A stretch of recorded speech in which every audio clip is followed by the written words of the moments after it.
periodic table is instantly recognizable. It's not just in every chemistry lab worldwide. It's found on t-shirts, coffee mugs, and shower curtains. But the periodic table isn't just another trendy icon.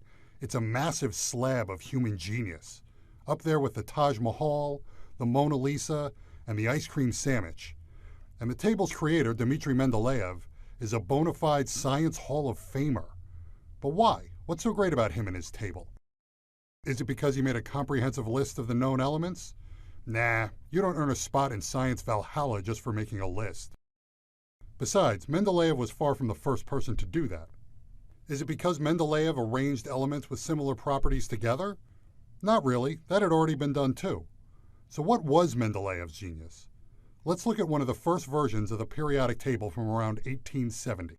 Here we see elements designated by their two-letter symbols arranged in a table. Check out the entry at the third column, fifth row. There's a dash there. From that unassuming placeholder springs the raw brilliance of Mendeleev. That dash is science. By putting that dash there, Dmitri was making a bold statement. He said, and I'm paraphrasing here, "Y'all haven't discovered this element yet. In the meantime, I'm going to give it a name. It's one step away from aluminum, so we'll call it Eka aluminum. Eka being Sanskrit for one. Nobody's found Eka aluminum yet, so we don't know anything about it, right? Wrong. Based on where it's located, I can tell you all about it. First of all, an atom of Eka aluminum has an atomic weight of 68, about 68 times heavier than a hydrogen atom.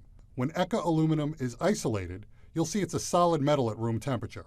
It's shiny, it conducts heat really well, it can be flattened into a sheet, stretched into a wire, but its melting point is low, like freakishly low.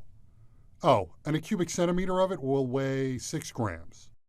Mendeleev could predict all of these things simply from where the blank spot was and his understanding of how the elements surrounding it behaved.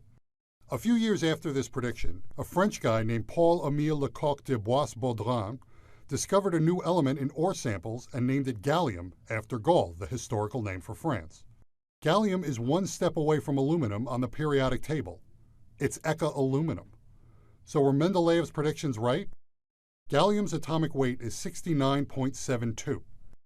A cubic centimeter of it weighs 5.9 grams. It's a solid metal at room temperature, but it melts at a paltry 30 degrees Celsius, 85 degrees Fahrenheit. It melts in your mouth and in your hand.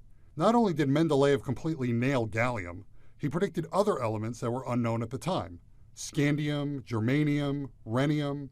The element he called Eka manganese is now called technetium. Technetium is so rare it couldn't be isolated until it was synthesized in a cyclotron in 1937, almost 70 years after Dmitri predicted its existence, 30 years after he died.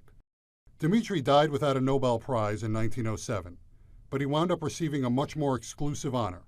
In 1955, scientists at UC Berkeley successfully created 17 atoms of a previously undiscovered element.